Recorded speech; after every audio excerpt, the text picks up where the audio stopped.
Kakati mukimanyi nti wano mu Uganda osobola okufanga abantu bakulaba ne wataba muntu n'omu akudduukirira obulamu ne bugenda nga buli omu akutunuulidde bw'ati.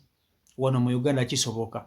Mbanji tubalabye ng'afunye obuzibu n'afa ng'abantu bamulaba buli omu nga amutunuulidde bw'ati ayogera bwogezi. Kati njagala otunuulire omukyalo ono oba omuwala ono kubanga ono muwala muto omwana muto myaka nga 25 22. Be bano gavumenti be yateekawo okukuuma obululu n'okukuuma emirembe mu kaseera k'okulonda. Mukazi wattu yabadde ali ku polling station webadde balondera, enjala yamulumye. Enjala mu kumuluma kamunguluze n'amukwata, yagudde ekigo n'okwefukira ne yeefukira. Yagudde ekigo, abantu babaddewo bangi, wabaddewo basirikale banne abalala, waliwo abalonzi nga waliwo ne bano ba polling agent nga nabo weebali abalondesa.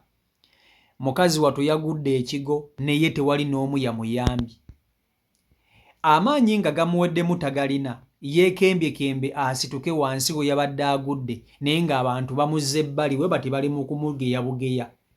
Nsimbu, zirabika nsimbu, eyerabika njala, ndowooza njala yeemuluma. Bannange, abaana abato baaba, kati ova ewaka otya nga tolidde, ova otya ewaka nga tolidde n'ojja okukola. Tewali n'omu yalaze ku kisa kugenda kudduukirira muwala ono oba kale kumuyimusaawokko oba bamufunireko ku mazzi oba bamufunireko ku kyokulya. Kankubuulire, bana abantu bano abakuuma baneeno ekisookera ddala tebalina budde bwa kwebaka. Toweebaka, tolina budde nti ngenzeeko waka kwebaka kati ngenze kukola. Nedda, babeera mu kalulu kano nga ssaawa 4 babeera batunula.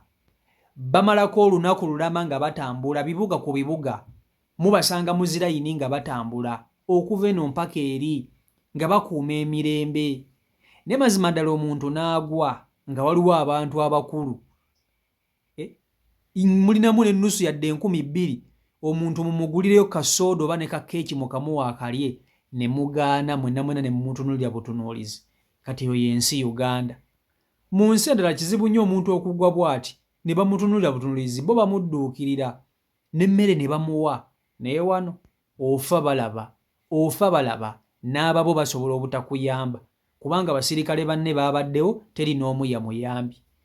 N'ogu era abasirikale beevuma omulimu guno, bagwevuma. Kankutuseko vidiyo nogirabireko, nkusaba ogimpereka like vidiyo yiyo. Ajja okukola ng'alina ensimbu abadde ki nsimbu Mariam gogaye mu nsimbu gutolaba nti awunze nsimbu. Welcome to National. Teyalivuddewo awo singa nsimbu agwira ddala n'abimba n'ejjovu ayinza okuba kamunguluze. Lwaki tebali President Museveni kuma mawe yako very fake and stupid. I don't even want about what should I tell them for protecting the game. Which gains up? The gains of poverty now are moving up to the polling station. And the officials are driving big cars with a lot of, they have embezzled a lot of funds, stealing money and so on and so forth. Show me the lower person that the civilians are going to beat in the polling station, trying to protect someone's ballot paper, someone's money that they are going to steal in their meetings and their councils and their parliament. Uganda government, kumamao yako. This is fake. Unfair. Yes. Imagine putting on such a beautiful cloth. Not even beautiful. Such a respectful cloth. People, Uganda should get serious. I would quarrel the whole day, but let me stop from there. But you, President Museveni, no, let me not. IGP,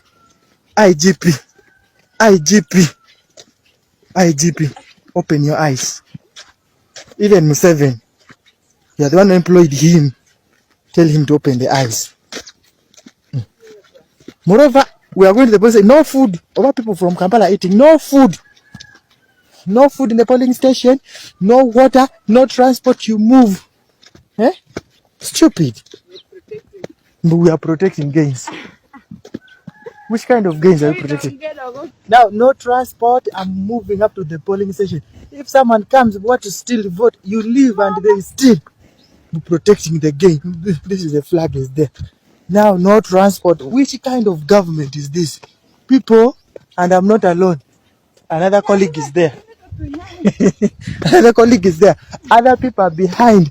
Which kind of government is this? Eh? When they also reach election, you also come and you take me to the court after making me suffer like this. Uganda kumamao yaho. Which kind of gains are you protecting? This is insane. Kakati wano mu Uganda tetulina mutima gwa busaasizi. Abantu tubalabe bangi nga bafiridde ku makubo naye nga bafudde n'abantu babalaba. Omuntu n'afuna obuzibu kaŋŋambe ne bamutomera ne bamulekaawo n'abeerawo n'asiibawo nga poliisi tezze nga n'abantu tebamuyambe kumutwala. Bamu na bamu be bayamba. Mulimu munnanga balina emikisa gyabwe abantu we bakwatibwa ekisa. Na oyo n'abanga waafunidde akabenjako nga waliwo munnanga abantu abalumirirwa ennyo ne banguwa okumuddusa mu ddwaliro. Ne wano mu Uganda muganda wange osobola okufa nga abantu bakulaba bati nga bakutunuulidde nga buli omu ayogera bwogezi. Kati omuntu omulaba afunye obuzibu. Omukazi wattu njala yabadde muluma. Kamunguluze enjala yakulumyeko gwe. Nkugambye bano abasirikale obalaba babeera on duty ssaawa 4. Babeera on duty ssaawa 4 okuwummula bawummula kitono kubanga baba bakuuma mirembe. Gavumenti yabateekawo kukuuma mirembe mu bino mu kano akaseera k'okulonda. Onze mbayitako nga bali mu makubo nga batambula bakutte emiggo gibbatyuni nga batambula byalo ku byalo. Owulidde ono omusajja akugambye tebabawa yadde n'ekyokulya.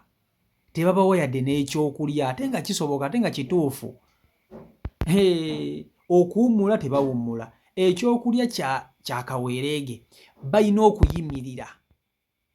Ate bateekawo amateeka okusanga ng'otudde. Kati mukazi wattu ndowooza ayimirire n'awulira nga mu butuufu. N'essebo teri yamudduukiridde. Buli omu yamutunuulidde butunuulizi. Naye nga waali yabadde ali ku mulimu ng'anoonya kawogo. Anoonya kawogo. Oluusi bagenda muwayo emitolo gye nga 15 oba 20 nga gaakolera. Naye bannayuganda mufunenga ku kisa mu mitima gyammwe. Mufunenga ku kisa mu mitima gyammwe. Omuntu bw'abanga agudde ng'enjala emuluma tolina ky'ovaako bw'okwatayo 2000 n'omugulira ekyokulya. Omuntu mumugulireyo kake ne ba polling agent nammwe ne mugaana okuyamba ku musirikale ono nga yabadde akuuma mmwe. Kubanga babateekawo okukuuma abalonzi bavuleeta obujagalalo kati badde akuuma mirembe. Nze siyinza kumunenya mukyalo ono. Siyinza kubanga yabadde ali ku mulimu. Ayina orders kwatambulira. Naye bannanga bannayuganda banaye mukakanye ku mitima gyammwe. Emitima gyammwe mulimba mwagikalubya nnyo. Kwegamba mwagikalubya okuvya ddala mu bakulu neeno wansi mu bakopolo nayo ne mukalubirayo. Kwegamba wano mu Uganda kizibu nnyo musirikale ne bwafuna obuzibu bamuyitako buyisi. Bamuyitako buyisi. Naye ng'ate mu bakuumaddembe mulimu n'abasirikale abalungi. Mulimu abasirikale abalungi n'ababi bangi. Okitegeera. So tekyabadde kikolwa kirungi kubanga omwalo ono yabadde asobola okufiira awo. Naye nga lwaki omuntu yandibadde afa nga bwe muli mulaba nga mulina kye musobola okukola. Mukazi wattu yanoonyeza amaanyi agayimuka naye nga tagawulira nga tagalaba. Yenna ng'akankana bukankanya enjala. Enjala ogimanyi? Enjala yali ekulumyeko. Muzanya n'okuzanya. Bw'oba enjala tekulumanga kenjala esobola okukuluma n'otuka ekiseera nga n'okwogera tokyasobola. N'otuka ekiseera nga n'okuyimirira mu butuufu enjala nzibu. Nzibu nnyo nga bw'okiwulira. CEO Michael Uganda YouTube channel kwoli mwebale nnyo okuba nti ate mugobera beekumira ku mukutu.